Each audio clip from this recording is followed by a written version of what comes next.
So, day one of my journey to kick off Pride Month, I decided that I really wanted to reflect, and my theme this month for this year, 2024, is to reflect on my journey and share it because I'm finally in a space where I feel comfortable doing that. So, day one, I want to talk about my childhood and my teen years. So, throughout childhood, I would say that I led generally a normal life. My family was Catholic, so of course we went to church every Sunday. I started attending weekly religion classes at the very young age of 6 years old. Growing up in the deep South, I never really had experience or representation with the LGBTQ plus community.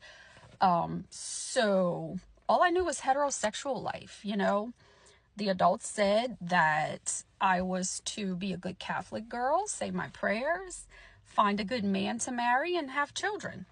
It's all I knew. It was the expectation. So I do remember, and this memory is just, it's in my head every time I think of my journey and where we are today in the world. I remember being in kindergarten, so I was 5, 6 years old. And my mom constantly commenting on a certain little boy being my boyfriend. We simply played at recess together. But that's what I was taught. That's what I was told on a daily basis. Oh, he's your boyfriend. And, ooh, are you going to kiss him? That kind of thing. Yeah. So, allow me to share that my mother was very often emotionally unavailable for me. Expressing feelings was just not met with with the motherly love that most children get in life. It was very abnormal to me. Any feelings that I ever expressed, whether it was happy or sad feelings, was met with gaslighting, verbal abuse, and basically rejection.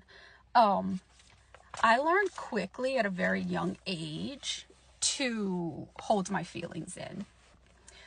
Even the happy feelings, because those were met with hostility. So actually sharing happy feelings was worse than sharing when I was upset or sad about something. The sad feelings were pretty much gaslit. Yeah. So in hindsight, I know now that my mother was very toxic for me.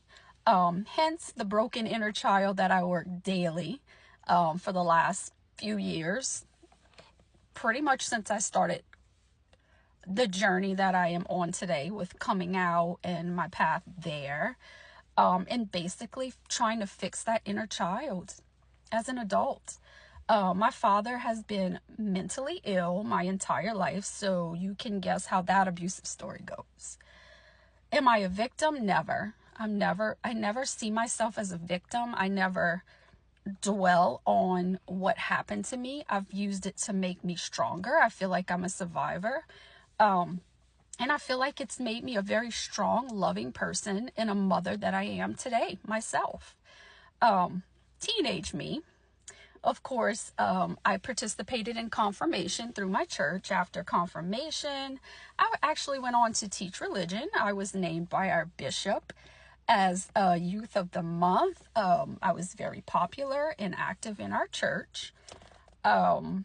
And junior high school years, I would say, was like the biggest struggle of my life because of the confusion and the not knowing where feelings were coming from. I knew I was different. I felt different. I felt broken because I'm watching all of my friends at this point, go on to be boy crazy and all of the things that go along with that. And I just wasn't feeling it. I wasn't into guys. At that point, I wasn't into girls. I just didn't feel what I felt would be normal from what I saw from my friends. I would start to make up stories like, yeah, I have a boyfriend. He goes to another school, that kind of thing. But I never felt so isolated, so broken, so different in all my life, like I felt in high school. So high school was a huge turning point of where I started realizing something's wrong. And I remember constantly saying, what is wrong with me? What is wrong with me? I had such anxiety with even thinking about boys, even holding hands. It was just this broken feeling because everyone around me loved boys. It's boy crazy time, we're past puberty. And sorry, I got a bit emotional there. Just remembering it all and knowing what I know now and reflecting back is huge because I wasn't broken.